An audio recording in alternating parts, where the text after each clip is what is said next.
Hola, buenas tardes a todos aquellos que nos acompañan a esta nueva tertulia de Adavi de México. Hoy tenemos el gusto de presentar al doctor Julio Alberto Rojas Rodríguez desde Morelia, Michoacán. El doctor, para todos aquellos que nos ven, es egresado del doctorado en Historia por el Instituto de Investigaciones Históricas de la Universidad de San Nicolás de Hidalgo en Morelia, mejor conocido como la Nicolaita. El tema de su especialidad, que ahora veremos, es la historia de las relaciones entre la Iglesia y el Estado durante el siglo XX. Él abordará a continuación un tema que ya ha cumplido un siglo como hecho histórico y del cual se siguen necesitando todavía más estudios. Adelante, doctor, por favor. Antes que otra cosa, pues quiero agradecer la oportunidad que me comparte usted, Fabiola Monroy, de participar en este espacio de divulgación académica. Agradezco muchísimo la oportunidad por presentar este tema que, como usted comentaba anteriormente, pues es muy controvertido, pero pues no se ha analizado con mayor detenimiento. Envío un saludo afectuoso a todos los integrantes de ADAVI, reconociendo la labor que realizan en pro de los documentos de carácter histórico.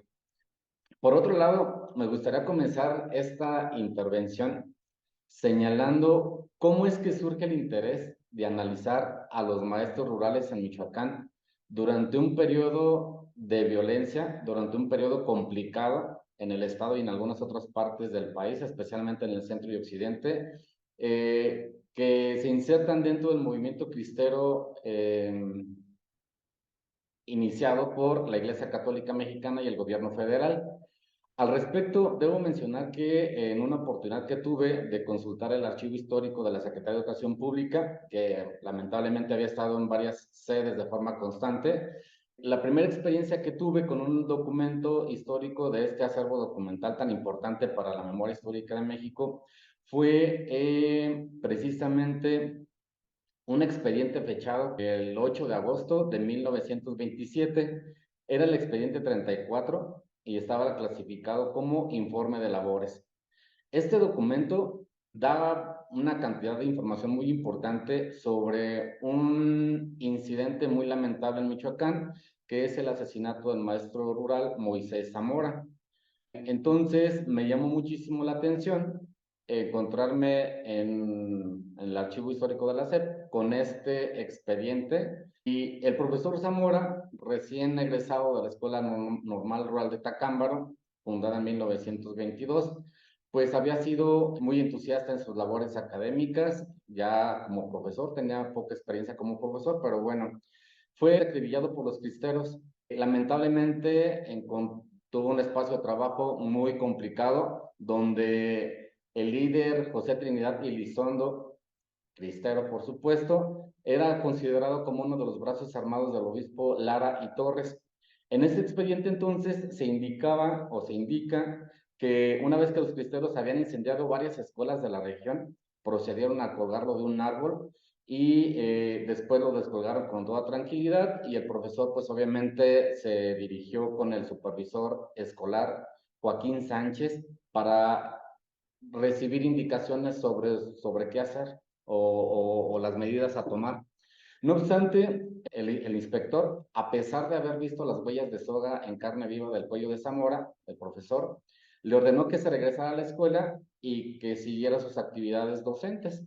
El profesor así lo hizo, aunque él sabía que pues obviamente se estaba metiendo en un espacio muy complicado, muy peligroso, y esto significaba por consecuencia su muerte. Fue entonces que el líder cristero Elizondo logró la captura del maestro Moisés Zamora en la población de Copítero, cerca de Yoricosio, donde laboraba con gran entusiasmo. Lo mataron muy cruelmente, tuvo muchísima violencia su muerte. Fue casualmente el primer expediente que yo encuentro en el archivo histórico de la Secretaría de Educación Pública, y de aquí me surgen varias dudas. ¿Cuál fue la situación de los maestros rurales en Michoacán durante este periodo de violencia? Por otro lado, ¿cuál fue el impacto que tuvo el movimiento cristero en este proyecto educativo impulsado por la Secretaría de Educación Pública en Michoacán? Si bien es cierto que hay varias investigaciones que nos dan cuenta sobre esta problemática, considero que hace falta ahondar más sobre la problemática que aquí se plantea. Pues bien, Una vez que se menciona o que mencioné mi interés particular por este tema, y para entrar más de lleno con la temática que nos ocupa de este día, propongo el análisis de este tema en tres momentos diferentes. En un primer momento hablaré de manera general sobre cómo surge la Escuela Rural Mexicana, este proyecto educativo impulsado por la Secretaría de Educación Pública. Después, no voy a ahondar tanto en el movimiento cristero, toda vez que hay muchísimas investigaciones que lo han abordado. Solamente daré algunos datos generales para que sí puntualicemos un poquito más en esta situación de violencia, de miedo y de terror que vivieron maestros y maestras rurales en Michoacán durante este contexto. Entonces, es la dinámica que se propone para el tema del día de hoy. Cabe señalar que este trabajo está fundamentado en distintos acervos documentales que he tenido la oportunidad de consultar a lo largo de mi formación académica. Destaca, por supuesto, el archivo histórico de la Secretaría de Educación Pública, que actualmente, y por fortuna de los investigadores, ya se encuentra resguardado en el Archivo General de la Nación. Había estado en varios espacios, lo cual complicaba muchísimo su consulta al no contar con una organización o una catalogación formal. Entonces, archivo de la SEP, básico para la comprensión de este tema. También se consultaron el Archivo Histórico Municipal de Morelia, el Archivo Histórico del Poder Ejecutivo del Estado de Michoacán, que no lo tengo aquí anunciado, pero también consulté alguna información relevante sobre la formación de los maestros que están atendiendo las escuelas que se están creando en Michoacán. Por otra parte, también se consultó el archivo histórico de la Casa de la Cultura Jurídica de Michoacán. Cabe señalar que este archivo resultó muy importante porque nos permitió conocer la forma de pensar y de actuar de los católicos michoacanos. Al analizar distintas denuncias, al escuchar los alegatos de los católicos en defensa de la educación religiosa, por supuesto, pues nos permite tener un panorama un poquito más amplio y nos permitió también tener nuevos planteamientos hipotéticos, es decir, todos los maestros rurales de Michoacán siguieron la línea de educación que se estaba ordenando desde la federación, o posiblemente algunos maestros, considerando que el catolicismo, pues obviamente juega un papel importante, incidieron o propiciaron la educación religiosa. Entonces, fue muy importante el archivo de la Casa de la Cultura Jurídica de Michoacán, que por cierto no ha sido tan consultado por los investigadores locales, aquí en Morelia. Otro archivo muy importante es el archivo histórico de la Universidad Iberoamericana. También el archivo de la UNAM se tomó en consideración, el Archivo General de la Nación, entre otros acervos documentales. Muy recientemente estoy indagando sobre el impacto de este hecho histórico en el exterior, y para ello me estoy valiendo de la consulta del archivo histórico de la Secretaría de Relaciones Exteriores, que también me ha resultado muy novedoso y muy aportativo para este tema. Pues bien, como nosotros sabemos, pues la historia de la educación en México de las primeras décadas del siglo XX se ha caracterizado, entre otras cosas, por la presencia de un Estado en reconstrucción, el cual, a partir de la lucha armada iniciada hacia 1910 y haciendo frente a las secuelas sociales y económicas, pues pretende posicionarse como el agente central que permite el desarrollo del país. Por esta razón, los primeros gobiernos que emanan de la revolución se presentaron como los principales responsables de cumplir con este propósito. Y para ello, pues nosotros sabemos que desplegaron una serie de medidas de corte económico, político, social y cultural, siendo la parte educativa una cuestión muy relevante para el gobierno federal, porque buscaba crear un sistema de educación fuerte que estuviese desvinculado de la Iglesia Católica, que, como sabemos, había jugado un papel muy importante durante muchísimo tiempo en la historia de la educación de nuestro país. Es así que durante el periodo de gobierno de Álvaro Obregón, la línea de acción educativa pretende cumplir los ideales por los cuales el pueblo mexicano se había levantado en armas en la revolución, y pues disminuir, insisto, la injerencia del clero en el ámbito escolar. ¿Qué ocurre? Pues el primer paso, la creación de la Secretaría de Educación Pública hacia 1921. Con la fundación de esta dependencia, sabemos perfectamente que el gobierno federal trató de enfrentarse al problema de educar al pueblo. Para ello, Obregón designa a José Vasconcelos Calderón como el primer titular de esta dependencia y de inmediato reconoce Vasconcelos la necesidad de reformar todo el sistema de enseñanza en su contenido y en su conjunto. Entonces es muy importante la labor que desempeña José Vasconcelos Calderón. Como producto de la creación de la Secretaría de Educación Pública, sabemos que surge el programa o el proyecto de la Escuela Rural Mexicana, de la cual o del cual más bien dicho, derivan algunas importantes instancias, destacando las casas del pueblo, las casas del estudiante indígena, las misiones culturales y la Escuela Rural Mexicana. Entonces, está impulsando la educación en el medio rural, principalmente con el establecimiento de las escuelas rurales por la mayor parte de la geografía nacional. Se inició algo muy importante, que es el reclutamiento masivo de maestros y maestras que se requerían para atender los espacios que fueron aumentando consecuentemente con la fundación de la SEP y una vez que este proyecto de la Escuela Rural Mexicana inicia pues. Esto, por supuesto, en colaboración con las entidades federativas del país. Ahora bien, ¿qué buscaba este proyecto? Pues este proyecto buscaba, como ya se dijo, erradicar los altos índices de analfabetismo, desvincular la Iglesia Católica del ámbito educativo, crear escuelas en el campo y para el campo, en donde no solamente se iba a limitar a la educación de los niños, es decir, se buscaba la educación de la población en general. Entre otras, pues era una de las aspiraciones impulsadas por Vasconcelos. Y aquí abro paréntesis, las imágenes que estoy compartiendo en mi presentación son rescatadas del Archivo Histórico de la Secretaría de Educación Pública principalmente y otras del Archivo Histórico del Poder Ejecutivo del Estado de Michoacán. Algo muy importante, pues, es cómo llega este proyecto educativo de Vasconcelos al Estado de Michoacán. Esto ocurre hacia el año de 1922.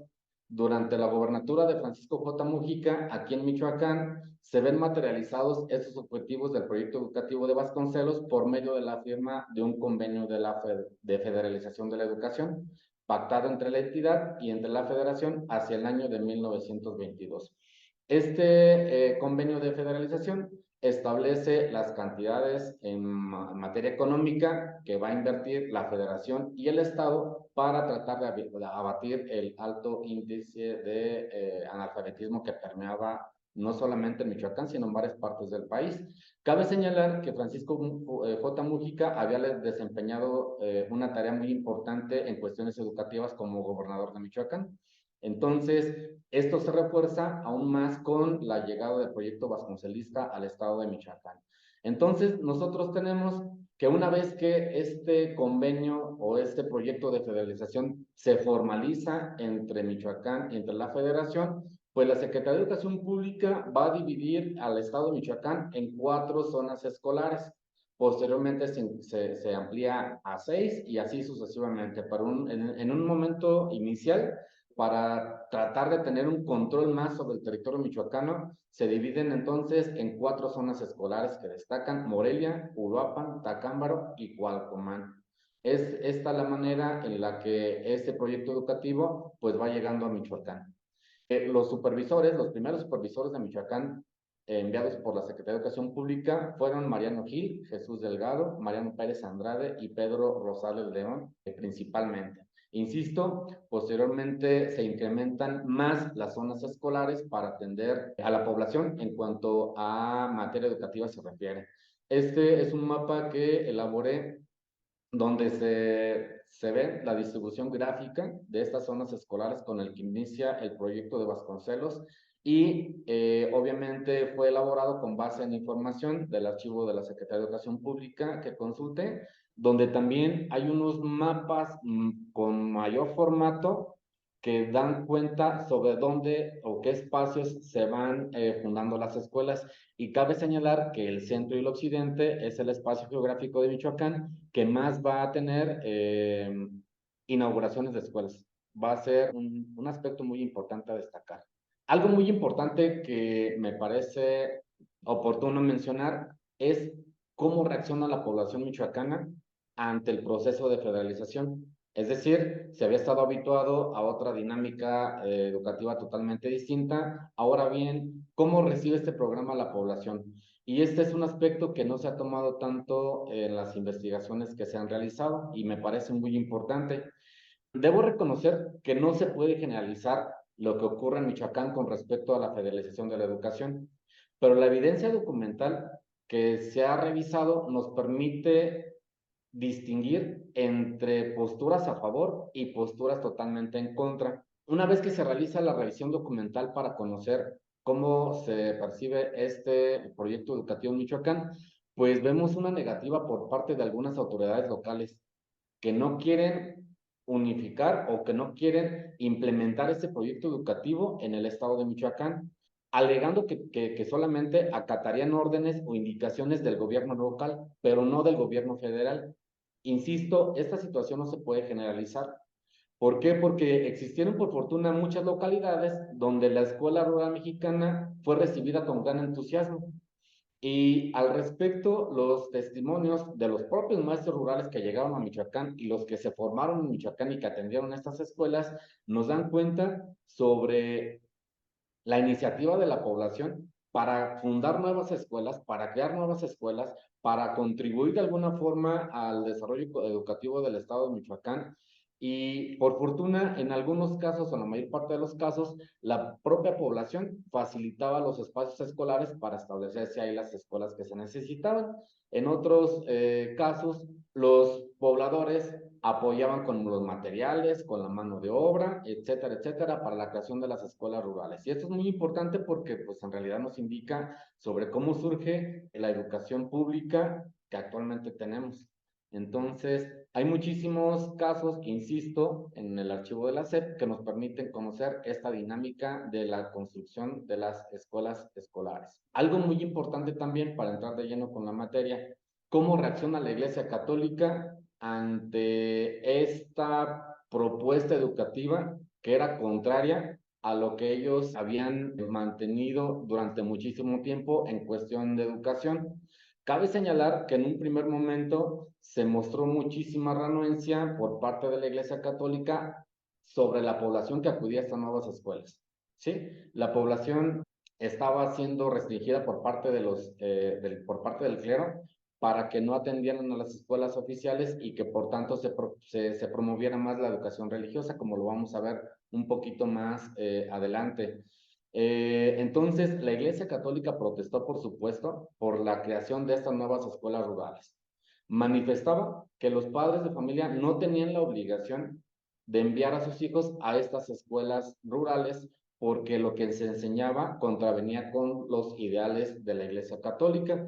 Por tanto, va a persuadir a los pobladores para que asistan a estas escuelas que se están creando. Cabe señalar que el programa federal orientado a la educación popular en el estado de Michoacán, lamentablemente desde sus inicios fue hostigado por esta campaña de descrédito por parte de la Iglesia Católica. A través, hay que tomar en consideración que la Iglesia se encuentra organizada y que se encuentra bien fortalecida y que tiene sus organizaciones que tienen funciones muy particulares en este momento. Es muy importante recalcar también la labor que realiza el obispo del estado, Leopoldo Lara y Torres, quien por medio de los sermones va a manifestar que lo que se enseña en las escuelas es totalmente ofensivo, atenta contra la moral, atenta contra las buenas costumbres.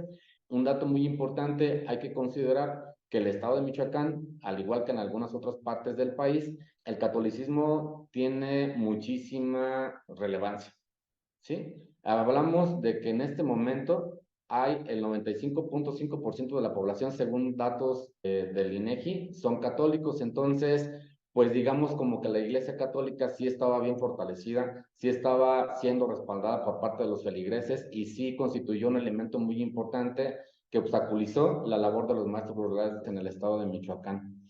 Hacia 1921 se reportaban, según datos estadísticos, 13.9 millones de habitantes que profesaban el catolicismo. Y estas cifras van aumentando y van aumentando consecutivamente, insisto, con información del INEGI. Para el estado de Michoacán, hacia 1895 se contaba con 894.625 católicos.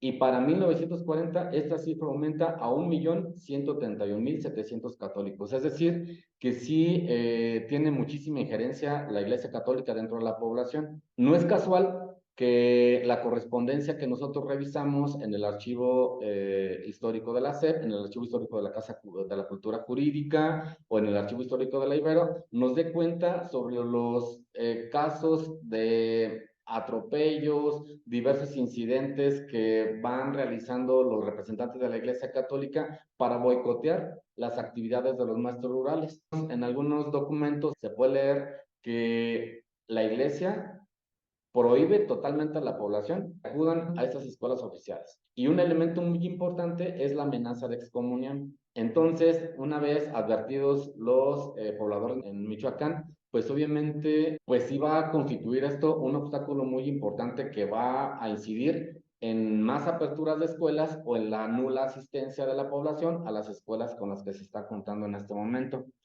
Hay muchísimos casos. Pongamos por caso Cofradía, aquí en Michoacán, donde el supervisor advierte que es una ranchería completamente fanática, donde nunca habían tenido una escuela y en un principio para la maestra de esta región fue muy complicado de cambiar la mentalidad de la población.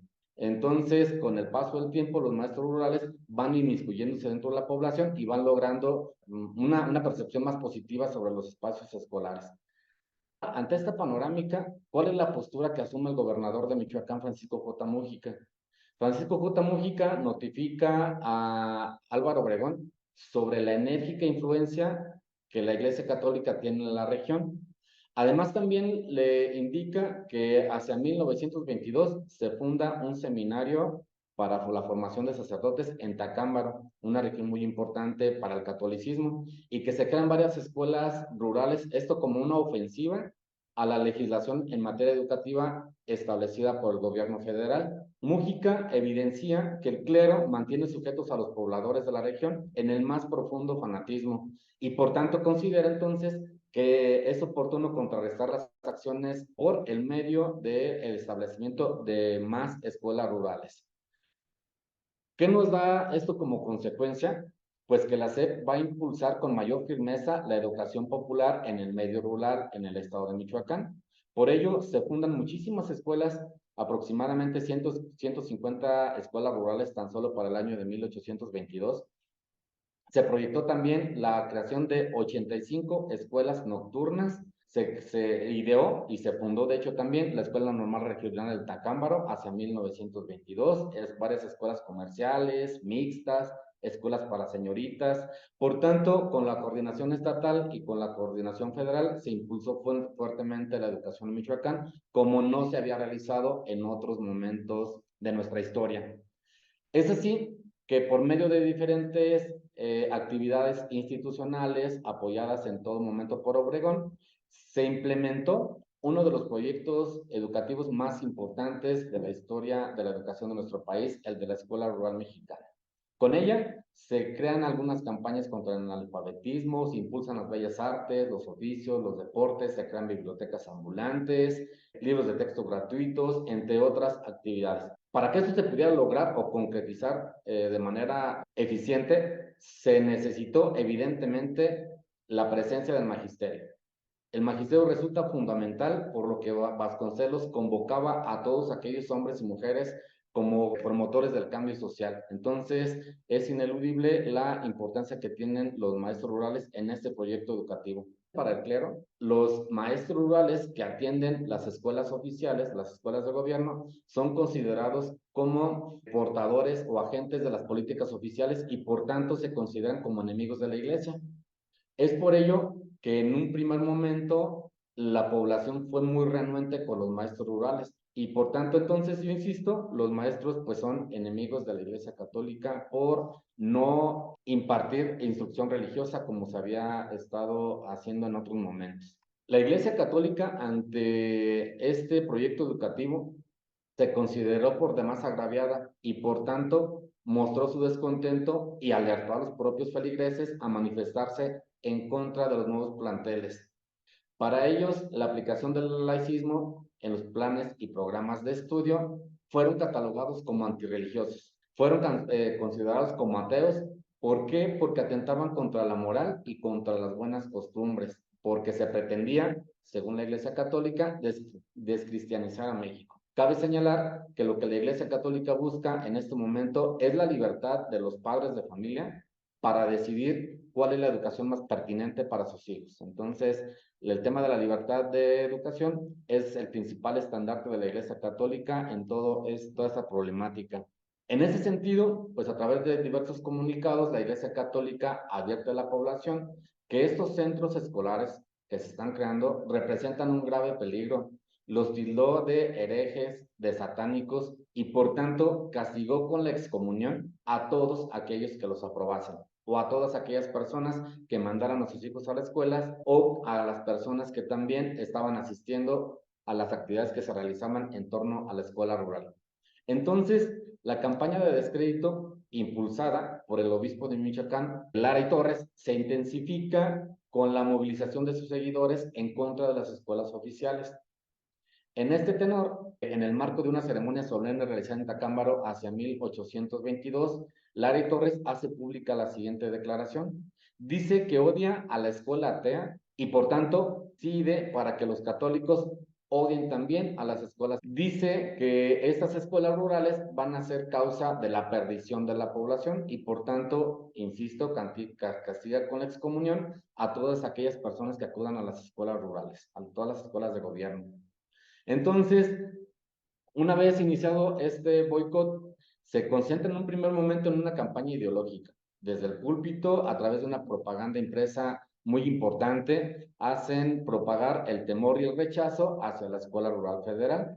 Persuaden a los católicos michoacanos a fin de no enviar a sus hijos a estas escuelas del gobierno y en cambio se recomienda inculcar en la niñez los verdaderos valores cristianos y luchar por la derogación de la legislación en materia educativa vigente. Algo muy importante que realiza la Iglesia Católica, a pesar de que la ley ya restringe las escuelas particulares donde se enseña educación religiosa, estaba muy latente esta legislación. A pesar de ello, la Iglesia Católica está promoviendo la creación de escuelas clandestinas.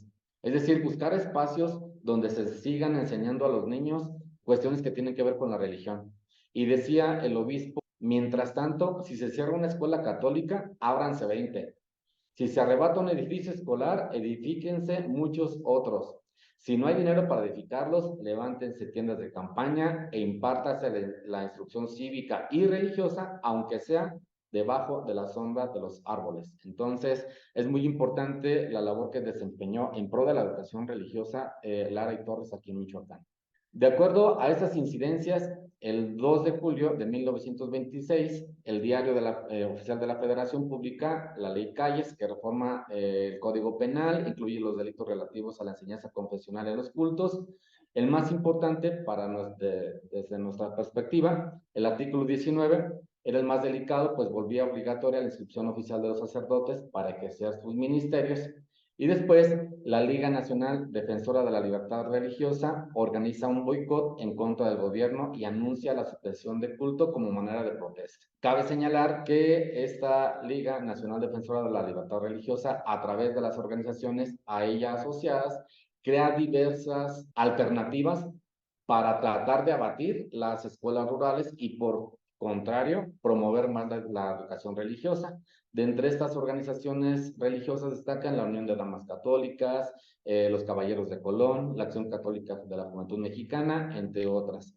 De este modo, el enfrentamiento institucional se recrudeció y en agosto de ese mismo año se levantan los cristeros en armas. Cabe señalar que en Michoacán, respecto a la información que se ha consultado en el archivo de la SEP, pues las primeras sublevaciones se registran en Ciudad Hidalgo, posteriormente en Pátzcuaro, Parácuaro, Curimeo, mismos que se conocieron como Movimiento Cristero o Cristiada respectivamente. Tras la detonación de este conflicto, maestros y escuelas rurales soportaron situaciones muy complicadas de resistencia e intolerancia de varios grupos incitados en su mayoría por la Iglesia Católica. Cabe señalar que la revisión documental nos arroja que hay muchísimos casos de maestros y maestras rurales que fueron víctimas de los cristeros. El único caso de un atropello de los cristeros hacia los maestros rurales que haya terminado con la muerte de alguno de ellos es solamente el maestro rural Moisés Zamora hasta esta temporada que yo tengo revisada, hasta 1929. Con este conflicto, pues los maestros rurales y las escuelas oficiales van a pasar situaciones muy complicadas de intolerancia y de intransigencia. Al respecto, los inspectores escolares evidenciaban muy frecuentemente las hostilidades frente a las reformas educativas destinadas por el gobierno federal. Hay muchísimos expedientes en ese sentido. Voy a permitirme leer solamente el fragmento de uno de ellos, porque engloba la realidad que viven los maestros rurales en el estado de Michoacán. Dice el inspector de la zona escolar que hoy como entonces la escuela rural constituyó su blanco de ataque, intensificando su labor de zapa y sus actividades de obstruccionismo. Empleando sus elementos armados, los lanzó de San José de los Laureles, de La Soledad y del Ojo de Agua, en el municipio de Tacámbaro, de Platanal, en el municipio de Nocupétaro, del municipio de Carácuaro también, y del Naranjo, y posteriormente de Tiquicheo, cuyos habitantes aún están concentrados en la población de Huetamo por estar ocupada totalmente su región por los cristeros. En este momento inician los ataques más contundentes hacia escuelas rurales y hacia maestros rurales también en el estado de Michoacán. Los cristeros llegaban a la región, identificaban dónde se encontraba establecida la escuela, la quemaban y desalojaban obviamente a las personas que se encontraban en ese momento. Y los maestros pues los intimidaron en muchísimas ocasiones de manera muy violenta. Por esta razón, comienza a perfilarse claramente una movilización religiosa en contra de los integrantes del magisterio en Michoacán. ¿Por qué? Porque se consideran como los agentes visibles del gobierno y por tanto, pues van a ser las principales víctimas. Por medio de los informes recabados de los inspectores escolares en Michoacán, se da cuenta sobre cuál es la realidad que están viviendo. La realidad de violencia, la realidad de miedo, la realidad de temor ante el embate de los cristeros que consideran que las escuelas pues son el ataque principal o uno de los ataques principales. Hay que tomar también en consideración que las organizaciones afiliadas a la Liga Nacional también jugaron un papel muy importante en defensa de la educación religiosa o en defensa de la libertad que tenían según ellos, los padres de familia para educar a sus hijos.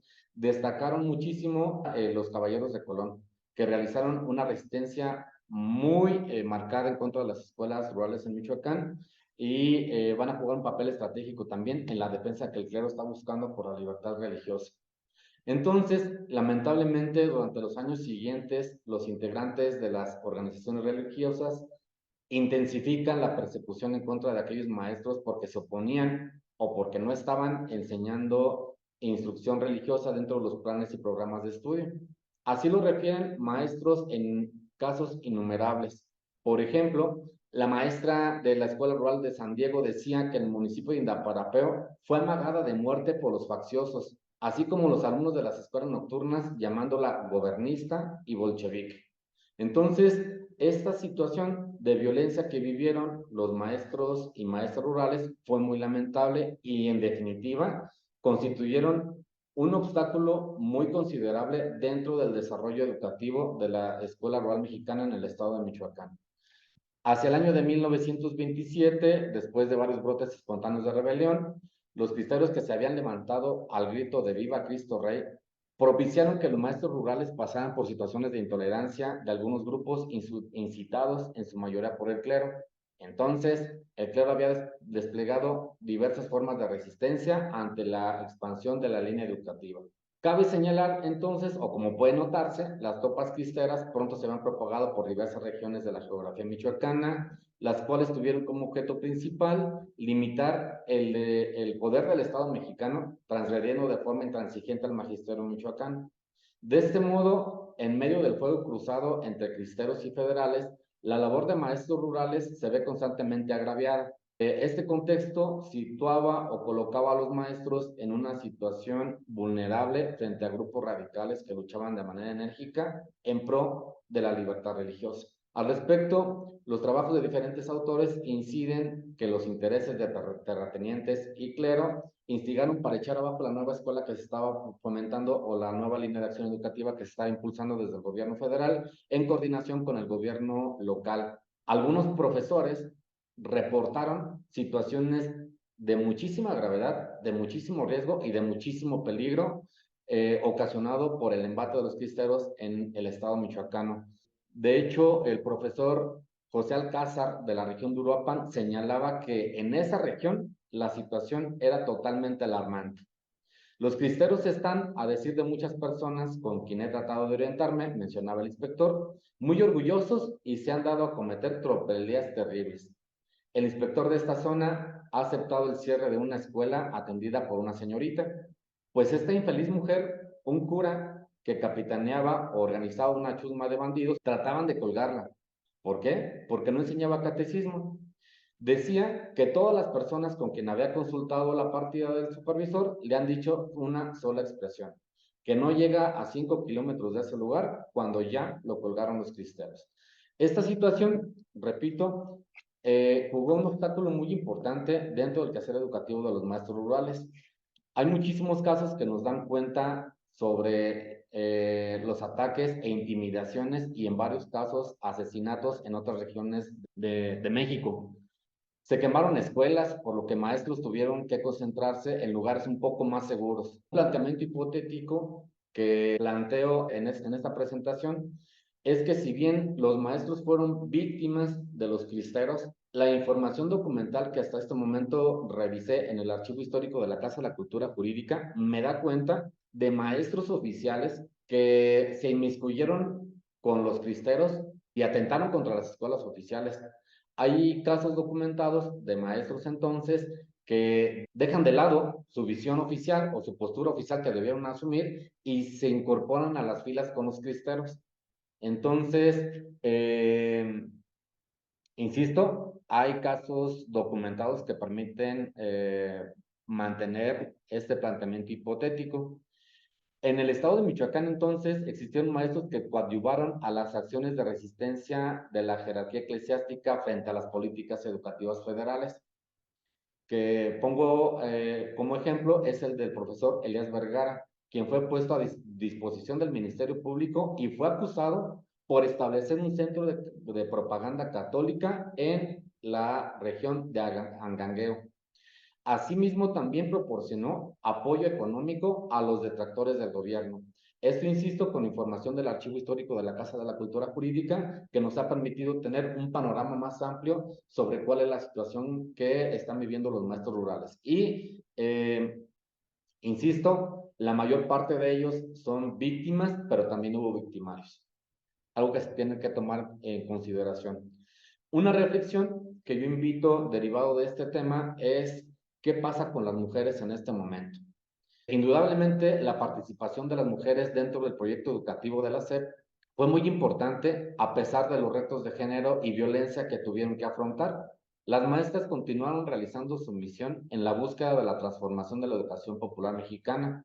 Lo hicieron incluso en los momentos más álgidos o más complicados de la guerra cristera, aunque a decir de Monsiváis, estaban atrapadas en una guerra que decía defender la religión y en un proyecto educativo que pretendía cambios sociales radicales.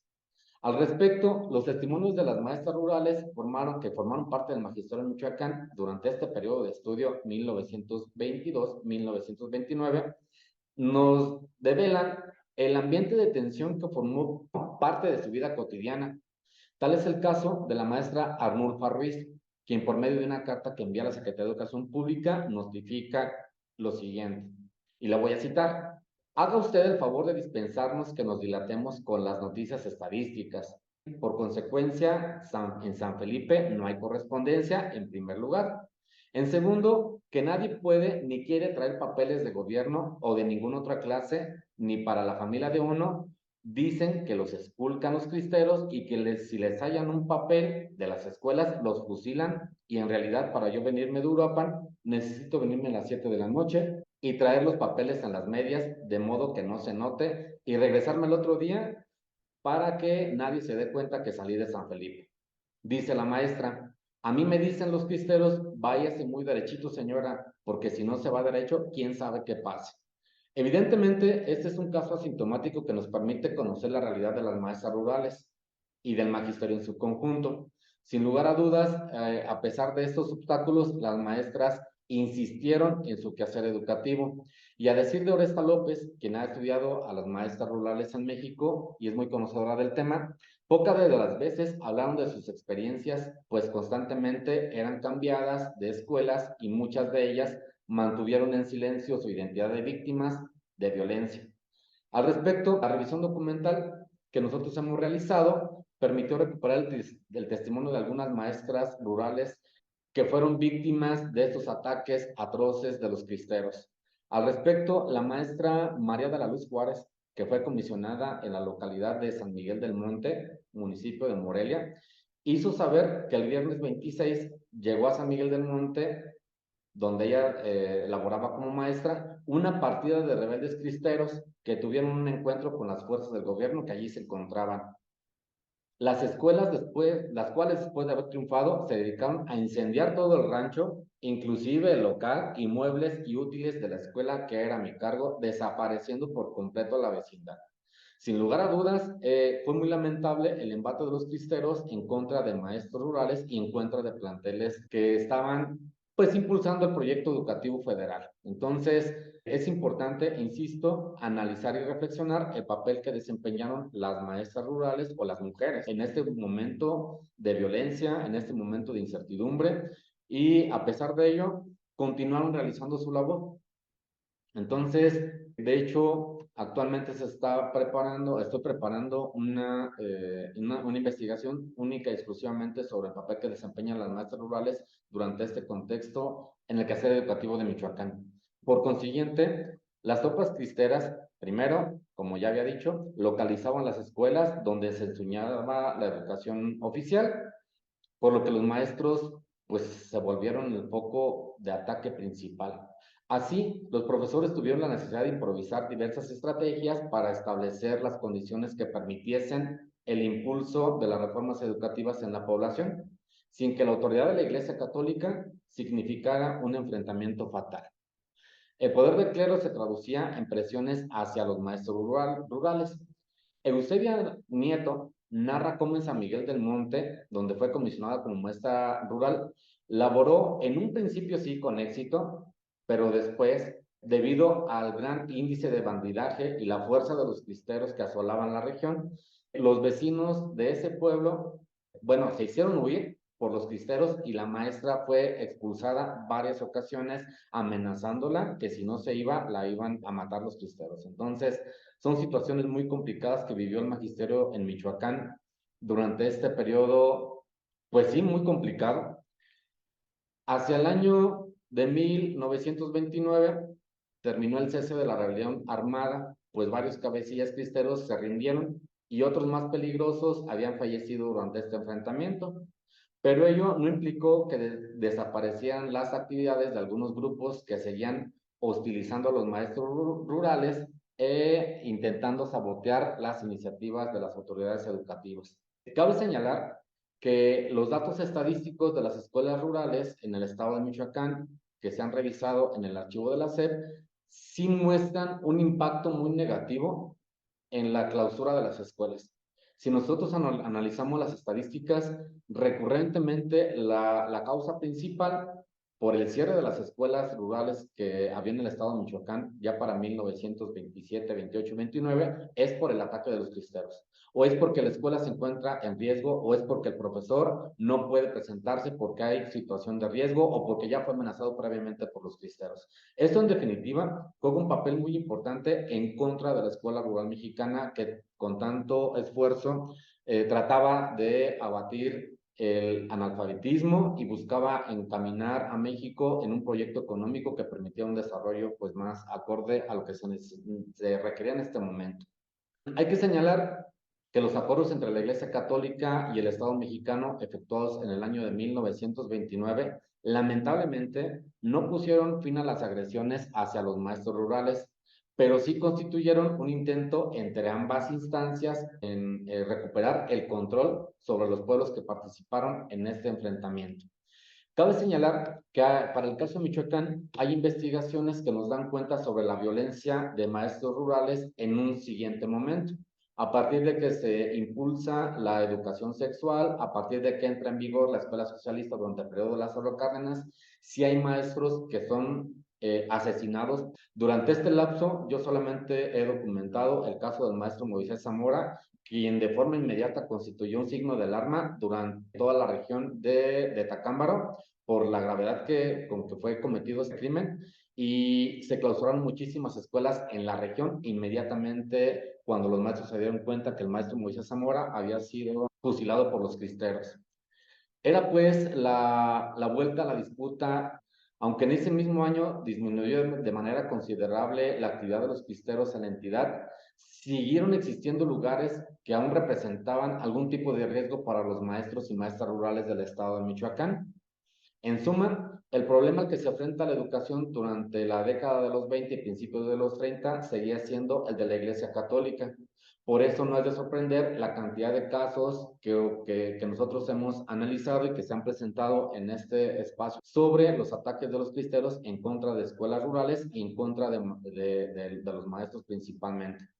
Algunos abogaban simplemente por aplicar con toda su fuerza el laicismo que la ley estaba exigiendo, pero también había quienes adoptaban una actitud más belicosa para evitar que el clero mexicano multiplicara a sus adeptos por medio de la educación.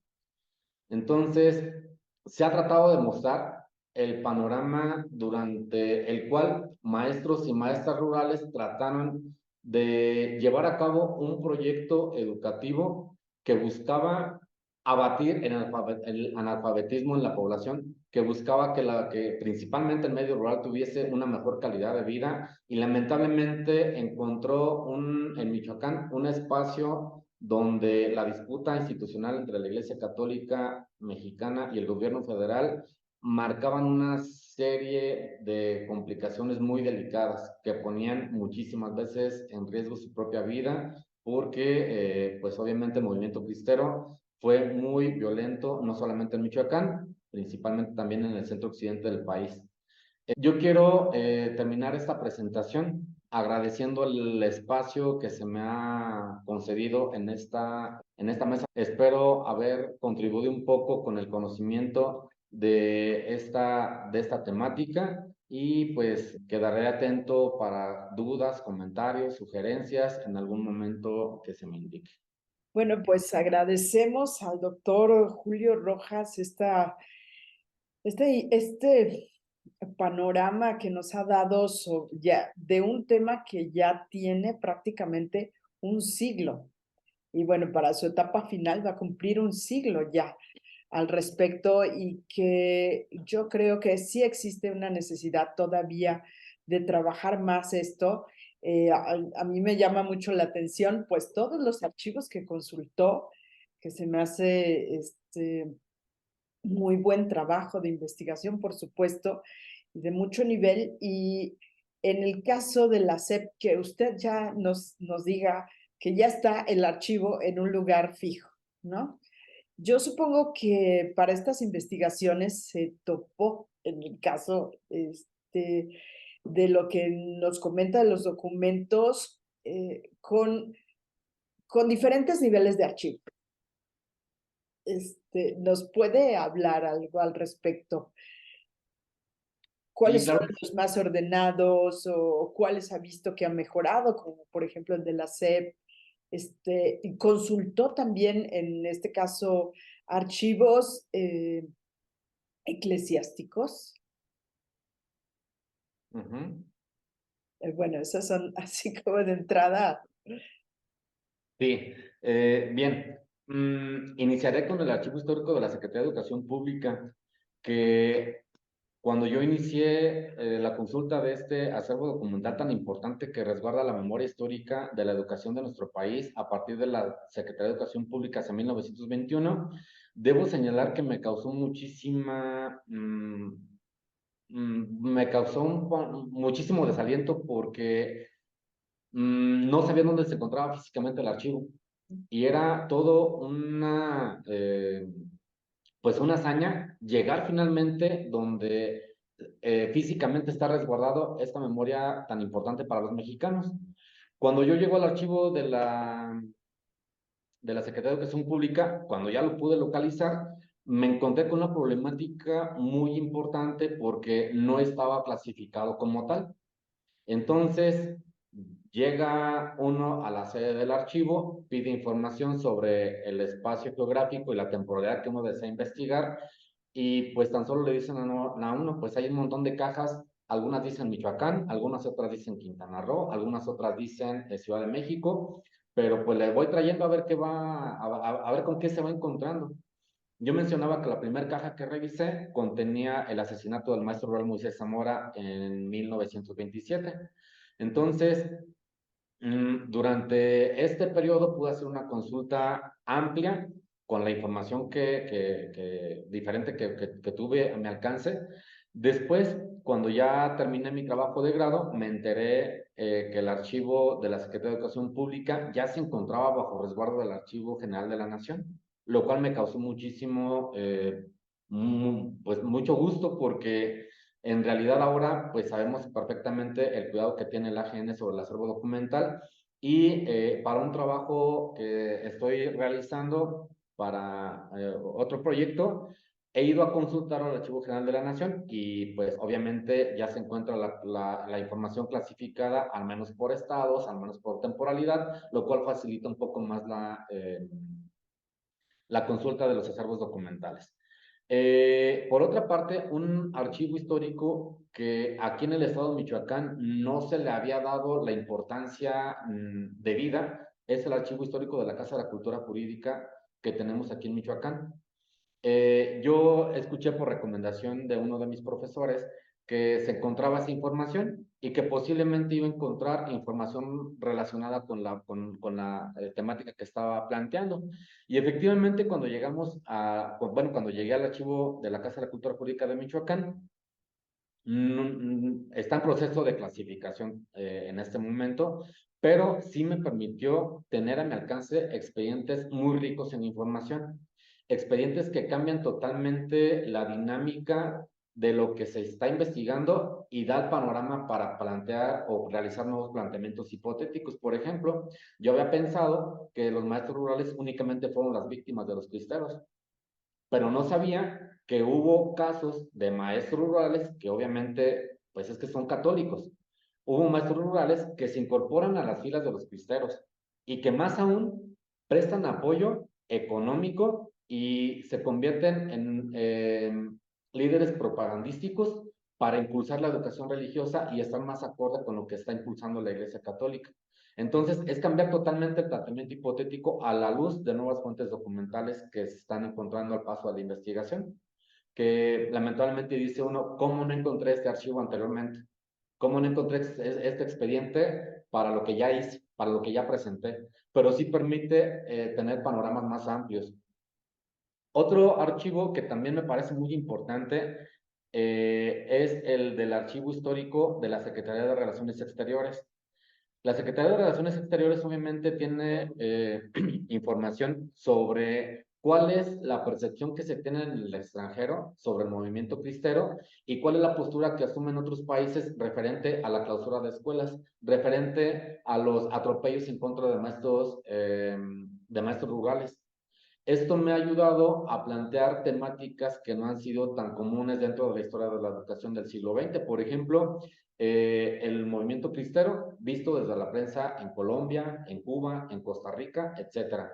¿Por qué? Porque el proyecto educativo de Vasconcelos fue muy importante no solamente para nuestro país, fue muy importante también para otros más, por ejemplo, para el caso de Colombia, que López Pumarejo retoma algunos elementos del proyecto cardenista de la Escuela Socialista impulsada por Cárdenas aquí en México, y obviamente es importante porque lo que se está impulsando en México no es solamente para nuestro país, sino que algunos otros países también están interesados en lo que está pasando en estas dinámicas importantes. Finalmente, los archivos regionales que he consultado para realizar estas investigaciones únicamente se han concentrado en el archivo histórico de Zamora y en el archivo histórico de Zaguayo. En el archivo histórico de Zamora tiene información muy importante sobre las directrices que han de seguir los integrantes de la Iglesia Católica y los integrantes de las organizaciones a ellos afiliadas en contra de las escuelas oficiales. Es decir, cómo se va orquestando este boicot en contra de la escuela oficial, cuáles son las indicaciones que se van realizando y también algo muy importante, cuál es la visión que tiene la Iglesia Católica de cómo educar a un niño. ¿Sí? Porque es importante conocer por qué tanta insistencia en la defensa de la educación por parte de la Iglesia.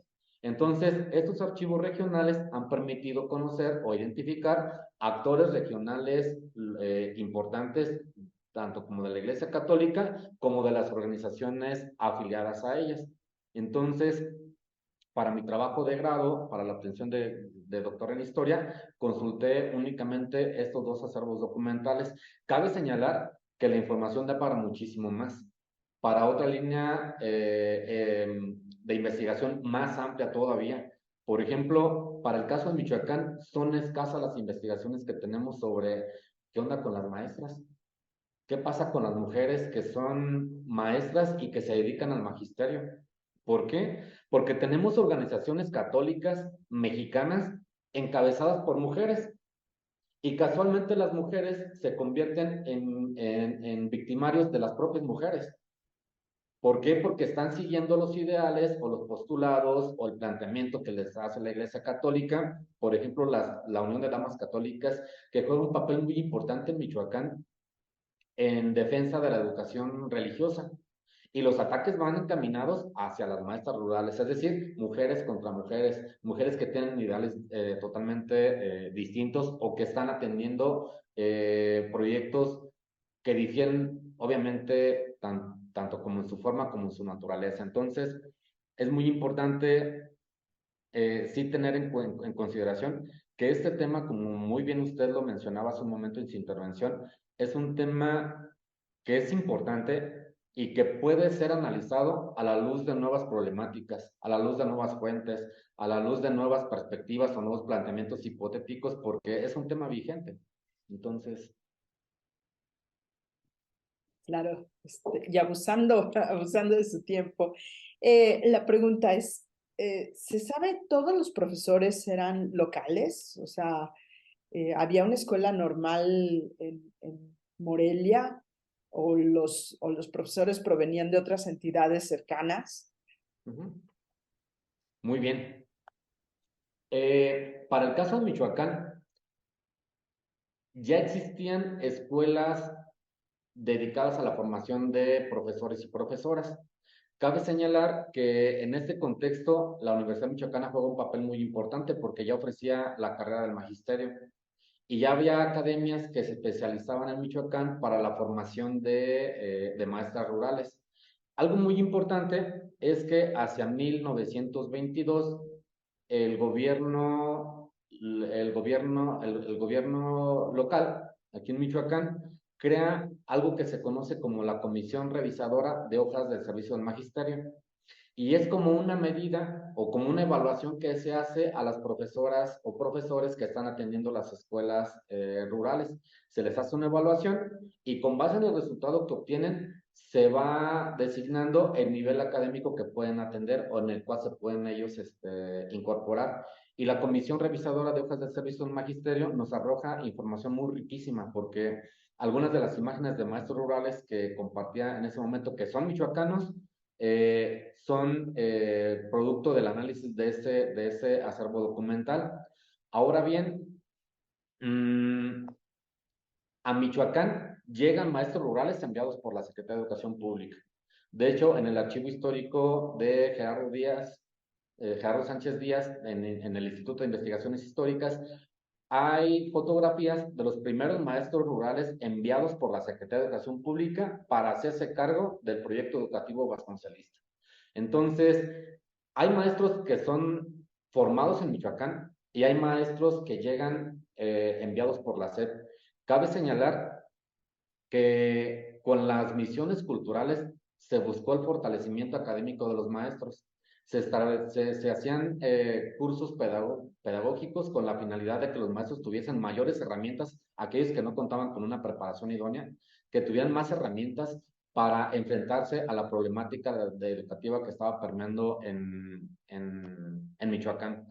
Entonces, ya hay en Michoacán maestros rurales que están atendiendo las escuelas. Cabe señalar que se funda hacia 1922 la Escuela Normal Rural de Tacámbaro, la primera escuela normal rural de todo el país. Yo parto del planteamiento hipotético que esta Escuela Normal Rural de Tacámbaro, que se crea precisamente en esta región, es para abatir el alto índice de catolicismo. ¿Por qué? Porque ahí estoy para un seminario. ¿Por qué? Porque ahí es la cuna del fanatismo en Michoacán. Entonces, es como una tentativa del gobierno para disminuir ideológicamente a la Iglesia Católica. Entonces, la Escuela Normal Rural de Tacámbaro va a ser muy acosada también por los cristeros, va a ser muy agraviada por terratenientes, por conservadores, y finalmente va a ser trasladada a otra localidad, conocida como Yurecuaro, me parece, y entonces juega un papel muy importante en la formación de maestros. De hecho, el maestro Moisés Zamora, que documenté hace un momento, fue egresado de esa escuela normal rural en Tacámbaro. En suma, pues puedo decir que hay maestros que se forman aquí en Michoacán, en las instituciones que ya mencioné con anterioridad, y hay maestros que envía a la Secretaría de Educación Pública para contribuir con el proyecto educativo de este momento.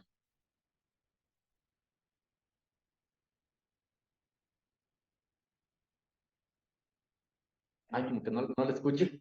Ya. Ya. Algo que también me salta dentro de esta narración de hechos que nos ha compartido es la mención, por ahí hay una mención de la educación indígena. Por lo menos para el centro de México tenemos como muy claro que son poblaciones de habla náhuatl, pero estamos olvidando obviamente a los purépechas, Ujú. ¿no? Y bueno, todos estos nombres así como muy, muy sonoros, muy eh, Tacámbaro, Yurecuaro, todo esto, ¿no? Eh, que no sé si en todos los testimonios que pudo consultar, si hay como esa evidencia de que, por ejemplo, hablen purépecha, como pasó, por ejemplo, en algún momento en Chiapas, de que multaban a los niños por hablar otro idioma que no fuera el español. Si existen estas, pues sí, estos hilos que pudieran sacarse nada más para lo purépecha en la zona, ¿no? Ujú. Muy bien. El archivo de la Secretaría de Educación Pública es muy maravilloso porque nos ofrece información muy importante y muy abundante que abarca muchísimas líneas temáticas. Por ejemplo, la educación indígena. Para el caso de Michoacán, obviamente tenemos una mezcolanza y tenemos una presencia indígena muy importante. Entonces, yo he podido identificar expedientes que me dan cuenta sobre la preocupación del gobierno federal en atender a esta población, que es importante y que se crean, de hecho, algunos mecanismos particulares para atender a este tipo de población. Por ejemplo, la escuela normal, la escuela rural indígena. Los informes de los inspectores escolares inician, para la región de la zona lacustre, inician primero describiendo a la población. Describen este poblado, por ejemplo, de Janitzio, por ejemplo, de la zona lacustre. Esta localidad tiene esta cantidad de población, es indígena, el dialecto es este y las características y las condiciones son estas. Es complicado realizar la labor educativa, pero sin embargo, a través del teatro al aire libre, a través de los festivales cívicos, a partir de diversos mecanismos, se va tratando de incorporar ese tipo de población. ¿Sí? Es decir, no se relega la educación rural mexicana a la población indígena para el caso de Michoacán. La información sugiere entonces, porque de hecho hay en el informe gráfico que presenté en esta charla, bailes típicos que resaltan y rescatan la tradición michoacana. Por ejemplo, decía un inspector escolar, aquí se presenta una simpática indita michoacana, pero como con cariño, como con afecto. Y se presenta la danza de los peces, y se presenta, no sé, un cuadro típico, un cuadro que haga referencia a los grupos indígenas que prevalecen en el estado de Michoacán, y que bien podría detonar en una investigación más amplia para que nos dé más luces sobre cuál es la visión del gobierno federal hacia la población indígena, pero en realidad cómo se están aterrizando estos proyectos, porque los maestros rurales tuvieron una complicación muy grande. cómo llegarle a esta población, cómo tratar de impartir educación a pesar de las barreras que jugaba el dialecto, la forma de ser, pensar y actuar del indígena michoacano también. Y pues eso es como muy, muy interesante conocerlo para otras realidades que no son las de, propias nuestras del centro de México. Y bueno, para finalizar, las fotografías son sensacionales. Se me hacen muy, muy interesantes, muy reveladoras. Están presentando prácticamente al campo mexicano y al contexto. Por ejemplo, hay una en donde están un grupo de niños y atrás se ve que está adornado una especie de escenario con mazorcas de maíz que cuelgan. Entonces, ese era como eso es como muy representativo también, siento yo, de, del contexto en el que están tomadas las fotografías. Estas maestras, supongo que están con la yunta, allí literalmente junto a un campesino, están arando la tierra. A lo mejor nada más posaron para la foto, pero posaron arando, ¿no? Eh, bueno, también, por supuesto, las fotografías de los maestros que ya tienen el sello de la institución y bueno, como siempre, es súper loable todo el trabajo de hasta el momento de los maestros rurales en México. Eh, sí, sería muy bonito conocer, por ejemplo, cuántos de los maestros rurales que si eran michoacanos se iban a poblaciones, por ejemplo, que tuvieran algún familiar ahí, ¿no? Que no se sintieran solitos, regionalmente, o bueno, también esta anécdota de la maestra que se llevaba su correspondencia en las medias, se me hace como muy significativa, y que salía de la población y regresaba temprano para que no se notara su ausencia. Entonces, es todo un cosmos que se desconoce, creo yo, todavía en la historia de México, que como ya hemos señalado, ¿no? Esto ya tiene 100 años. Sí, es correcto. La reflexión que puedo mm, vertir sobre sobre su intervención es que hace falta muchísimo por indagar, hace falta muchísimo por descubrir y en realidad es que este tema da para muchísimas, muchísimas cosas más. Actualmente estoy preparando un proyecto que bueno, se está intitulado Estampas de la Educación Rural Michoacán. ¿Por qué? Porque no tenemos un informe o un trabajo más gráfico, más que la parte académica que haya sido abordada, más la parte de la realidad, la parte gráfica. Como usted dice, si bien es cierto, muchos posaron para la fotografía, pero evidentemente es el surgimiento del sistema educativo que tenemos en la actualidad. Y ahí están las bases, y ahí está el esfuerzo materializado de maestros y maestras que fueron parte de este impulso a la educación que no se había dado con otros gobiernos o no se había dado en otro momento, sino hasta después de la revolución. Entonces, este material busca conocer cuáles eran las actividades que ideaba la Secretaría de Educación Pública para formar un nuevo tipo de ciudadano, un ciudadano acorde a los ideales que se requerían en este momento, que contribuyese a la formación de la nación, que contribuyese al desarrollo económico, que dejara un poquito más de lado la cuestión religiosa, el fanatismo,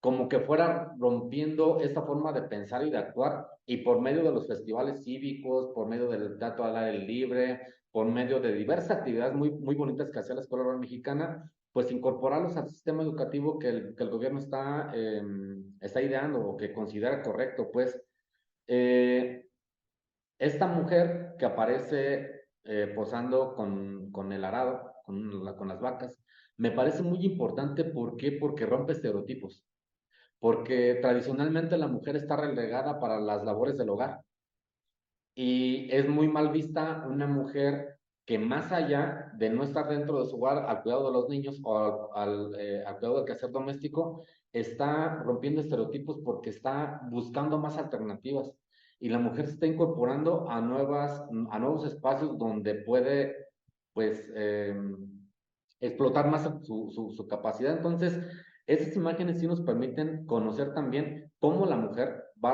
insisto, va rompiendo estereotipos y cómo va cambiando la dinámica dentro de la historia de género, que también puede detonar en otra investigación. ¿Qué onda con las mujeres? ¿Cómo se incorporan las maestras rurales al proyecto educativo de Michoacán? Porque obviamente pasaron por situaciones muy complicadas también. Y no hablo únicamente de la ofensiva del clero en contra de los maestros. Hablo porque pues tenemos en el gobierno federal a quienes están dando las políticas educativas que están centrados un poco o están buscando más, dando más preferencia a los hombres que a las mujeres. Porque de hecho hay expedientes en la Secretaría de Educación Pública donde cuestionan por qué una mujer embarazada puede dar clases, no puede dar clases. ¿Por qué una mujer que se encuentra en lactancia tiene trastornos que pudieran incidir en lo que tiene con el niño? Entonces, hay discursos muy subjetivos en contra o sobre la visión de la mujer y entonces esto da para muchísimas investigaciones más. En suma, pues la parte visual, la parte gráfica, es muy importante analizarla, conocer el trasfondo, porque lamentablemente, insisto, no tenemos tantas investigaciones como como fuera pensado para el estado de Michoacán, a pesar de que, como usted lo señala, tenemos distintas fuentes históricas que nos permiten reconstruir ciertos panoramas que no se han trabajado. ¿Por qué? Porque, pues, lo principal, movimiento cristero.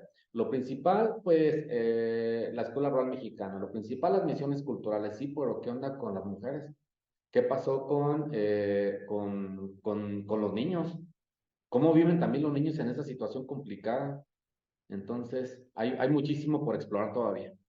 Sí, pues son temas que todavía hay mucho que hacer al respecto y le agradecemos, doctor Rojas, por darnos un panorama inédito, por que, bueno, para todos aquellos que nos están viendo, pues que vean realmente cómo es una investigación en diferentes archivos, no nada más para un solo tema, todas las aristas que un solo documento puede traer para aquel que lo está leyendo, ¿no? Y pues bueno, esto es un, eh, un aporte singular a nuestras tertulias. eh, y pues muchas gracias por a todos los que nos están viendo y a los que nos han visto. Y a usted, doctor, por darnos un poquito de su conocimiento aquí. Al contrario, con muchísimo gusto. Yo agradezco muchísimo la comunicación que hemos mantenido durante estas semanas, meses tal vez, que se ha mantenido para que este tema se pudiera presentar en este espacio de debate tan importante. Y reconozco, obviamente, la función tan maravillosa que realiza Adavi, porque esto que se presenta no se puede hacer sin el cuidado de los archivos históricos. Entonces, es muy importante reconocer nosotros quienes tratamos de hacer historia o quienes buscamos dar a conocer algo que no se conoce hasta este momento por medio de los documentos. Me parece súper importante la labor que realiza Adavi en pro de la conservación de los archivos históricos, materia prima para que nosotros podamos tratar de indagar sobre lo que se desconoce hasta el momento. Muchísimas gracias por el tiempo y espero pues haber contribuido un poquito con el conocimiento de este tema. Muchas gracias, doctor. Por nada.